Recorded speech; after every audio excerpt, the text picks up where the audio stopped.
Primary চাকরি প্রার্থীদের জন্য এই মুহূর্তের বিরাট বড় সুখবর দিল প্রাথমিক শিক্ষা পর্ষদ।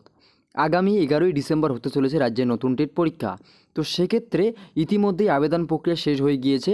জানা গিয়েছে 6,85,000-এর মতো আবেদনপত্র জমা পড়েছে। তবে পর্ষদের তরফ থেকে জানা গিয়েছে অনেকেই আবেদন করার সময় ভুল করেছেন, অর্থাৎ আবেদন করার সময় চাকরি প্রার্থীরা কিছু না কিছু ভুল করেছেন।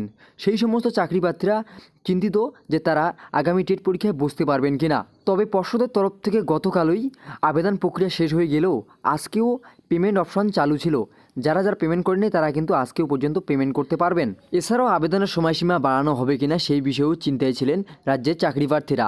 তো এই মুহূর্তে পর্ষদের তরফ থেকে অফিসিয়াল বিজ্ঞপ্তি দিয়ে চাকরি প্রার্থীদের বিরাট বড় সুখবর দেওয়া হলো। তো সেই বিজ্ঞপ্তিতে কী বলা রয়েছে আমরা বিস্তারিত জেনে নেব এই ভিডিওর মাধ্যমে। তো আপনারা অনস্ক্রিন দেখতেই পাচ্ছেন West Bengal board of primary education date 14/11/2022, অর্থাৎ এইমাত্র বিজ্ঞপ্তি প্রকাশিত করা হয়েছে প্রাথমিক শিক্ষা পর্ষদের তরফ থেকে। নোটিফিকেশন ফর এনজয়িং এডিড অপশন, অর্থাৎ যে সমস্ত চাকরি প্রার্থী আবেদন করার সময় ভুল করেছেন সেই সমস্ত চাকরি প্রার্থীদের জন্য এডিড অপশন দিয়ে দেওয়া হলো প্রাথমিক শিক্ষা পর্ষদের তরফ থেকে।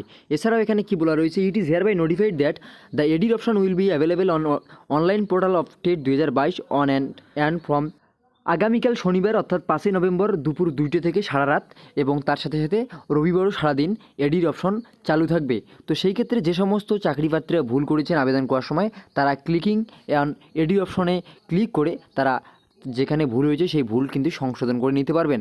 কাজেই সেই সমস্ত চাকরি প্রার্থীদের চিন্তা দূর করলো প্রাথমিক শিক্ষা পর্ষদ। তো কাজেই ভিডিওটি ইনফরমেটিভ মনে হলে অবশ্যই একটি লাইক করে দেবেন, শেয়ার করে সবাইকে জানিয়ে দেবেন, এবং এই সমস্ত আপডেট পেতে অবশ্যই আমাদের চ্যানেলটিকে সাবস্ক্রাইব করে জুড়ে থাকবেন। ধন্যবাদ।